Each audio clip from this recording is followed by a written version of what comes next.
নমস্কার বন্ধুরা, ইন্দ্রাণী কুকিং শোতে আপনাকে স্বাগত জানাই। সকালের জলখাবারটা আমরা সকলেই একটু তেল মশলা ছাড়া হেলদি হবে, অনেকক্ষণ পর্যন্ত পেটও ভরা থাকবে তেমন রেসিপি খেতে কিন্তু বেশি পছন্দ করি। তাই আজকে আমি আপনাদের সাথে শেয়ার করব দই ইডলি। যেমন খেতে টেস্টি হয়, খাওয়ার পর অনেকক্ষণ পর্যন্ত পেটও ভরা থাকে, আর ছোট থেকে বড় সকলেরই খুবই পছন্দ হবে। তাহলে চলুন রেসিপিটা এবার শুরু করা যাক। বিনা তেলের এই রেসিপিটা বানানোর জন্য সবার প্রথমে বড় একটা বোলের মধ্যে নিয়ে নিচ্ছি সুজি। একটা ছোট বাটির মাপ করে আমি এখানে 1.5 বাটি সুজি নিচ্ছি, ওজন হচ্ছে 200 গ্রাম। পরিমাণটা আপনি এর থেকে বাড়িয়ে কিংবা কমিয়ে নিতে পারেন। উপকরণগুলো মাপার জন্য চায়ের কাপ বা এরকম একটা ছোট বাটি নিয়ে নেবেন, এতে মাপতে সুবিধা হয়। ওই বাটির মাপ করে দিয়ে দিলাম 1/2 বাটি টক দই আর 1 বাটি জল। জলের পরিমাণটা প্রথমেই একসাথে অনেকটা পরিমাণে দিয়ে ব্যাটারটা তৈরি করবেন না, এতে ব্যাটারটা কোনোভাবে পাতলা হয়ে যেতে পারে। আমার মতো করে প্রথমে 1 বাটি দিয়ে ভালো করে মিশিয়ে নেবেন, তারপরে যদি লাগে আরও অল্প করে অ্যাড করতে হবে। দেখুন আমার ব্যাটারটা অনেকটা গাঢ় লাগছিল, মানে ঘন লাগছিল, তাই আরও 1/2 বাটি জল আমি এর মধ্যে অ্যাড করে ভালো করে মিশিয়ে নিচ্ছি। সুজির ব্যাটার আমাদের একদম তৈরি, এর থেকে আর বেশি ঘন করা যাবে না, এইভাবে একটু পাতলাই রাখতে হবে, কারণ সুজিটা রেস্টে রাখবো, রেস্টে রাখলে একটু ঘন হয়ে যাবে। আর এই ব্যাটারটা তৈরি করতে আমার 1.5 বাটি সুজির জন্য 1/2 বাটি টক দই আর 1.5 বাটি জল লেগেছে। ঢেকে এটা রেখে দিলাম 10 মিনিটের জন্য। সুজির ব্যাটার ওদিকে রেস্ট হতে থাক, ততক্ষণে আমি ইডলিগুলো বানানোর জন্য এই মোল্ডটাকে রেডি করে রাখবো। বাড়িতে যদি এই মোল্ড না থাকে তাহলে আপনি ছোট বাটির মধ্যে তেল ব্রাশ করেও ইডলি খুব সহজেই বানাতে পারবেন। এবার এই মোল্ডগুলোর মধ্যে প্রথমে আমি অল্প অল্প করে সাদা তেল দিয়ে তারপর একটা ব্রাশের সাহায্যে খুব ভালো করে তেলটাকে মাখিয়ে নিচ্ছি। এতে ইডলিগুলো হয়ে যাওয়ার পর খুব সহজেই বেরিয়ে আসবে, কোনোভাবে আর এই মোল্ডের মধ্যে আটকে থাকবে না। সুজির ব্যাটার রেস্টে রাখা হয়ে গেছে, ঢাকনাটা খুলে নিয়ে এর মধ্যে দিয়ে দিচ্ছি 1 চা চামচের 4 ভাগের 1 ভাগ লবণ।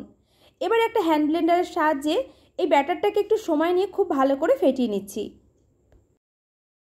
ব্যাটারটা আগে কোনোভাবে ফেটানো হয়নি, শুধু জল মিশিয়ে আমি রেখে দিয়েছিলাম। এই সময় একটু ভালো করে ফেটিয়ে নিলে ইডলিগুলো একদম নরম তুলতুলে সফট হবে।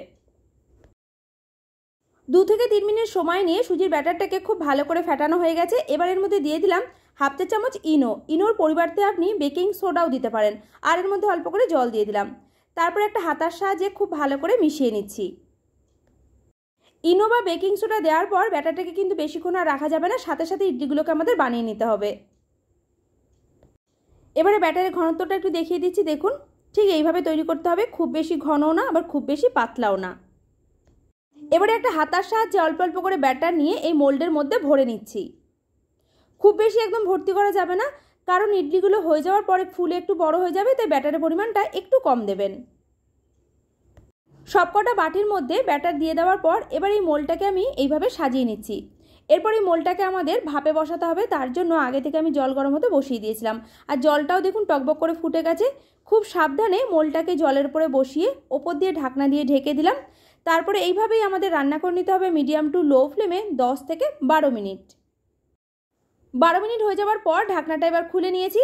ইডলিগুলো দেখুন ফুলে কতটা বড় বড় হয়ে গেছে, এই জন্য আমি বলেছিলাম ব্যাটার পরিমাণটা একটু কম দিতে, তা না হলে চারিদিক দিয়ে বেরিয়ে যেত।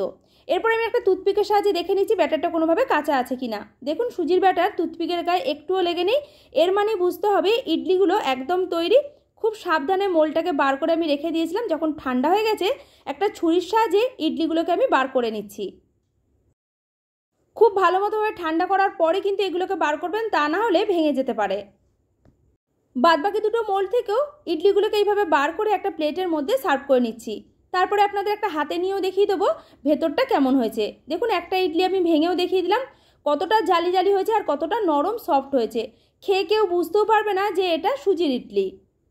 এটা আমি দই ইডলি বানাচ্ছি, তার জন্য এবার দইটাকে রেডি করে রাখবো। ছোট একটা মিক্সির জারের মধ্যে নিচ্ছি 3 টেবিল চামচ টক দই, আর এর মধ্যে দিচ্ছি ওই চামচটা ধুয়ে 1 টেবিল চামচ মতো জল।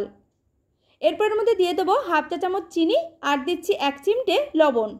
তারপর মিক্সির ঢাকনাটা বন্ধ করে খুব ভালো করে পেস্ট করে নেওয়ার পর একটা বড় বোলের মধ্যে ঢেলে নিচ্ছি। আর এর মধ্যে দিয়ে দিচ্ছি 1 টেবিল চামচ গ্রেট করে রাখা গাজর, আপনি বিট দিতে পারেন, শসাও দিতে পারেন।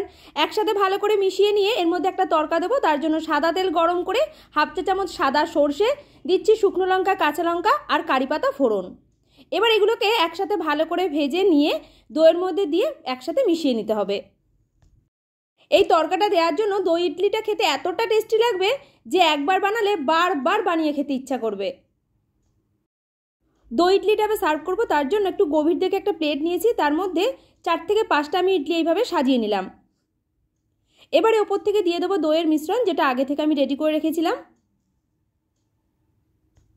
এই দই ইডলিটা দেখতে যতটা সুন্দর লাগছে, খেতে কিন্তু তার থেকেও ভালো হয়। চলুন এবার আপনাদের একটা কেটেও দেখিয়ে দিই ভেতরটা কেমন হয়েছে। আমার আজকের এই রেসিপি যদি আপনার ভালো লাগে, লাইক, শেয়ার, কমেন্ট করবেন। আমার চ্যানেলে নতুন বন্ধু হয়ে থাকলে চ্যানেলটিকে সাবস্ক্রাইব করে পাশে থাকা বেল আইকনটা প্রেস করে রাখবেন। পুরো ভিডিওটা দেখার জন্য আপনাকে অসংখ্য ধন্যবাদ।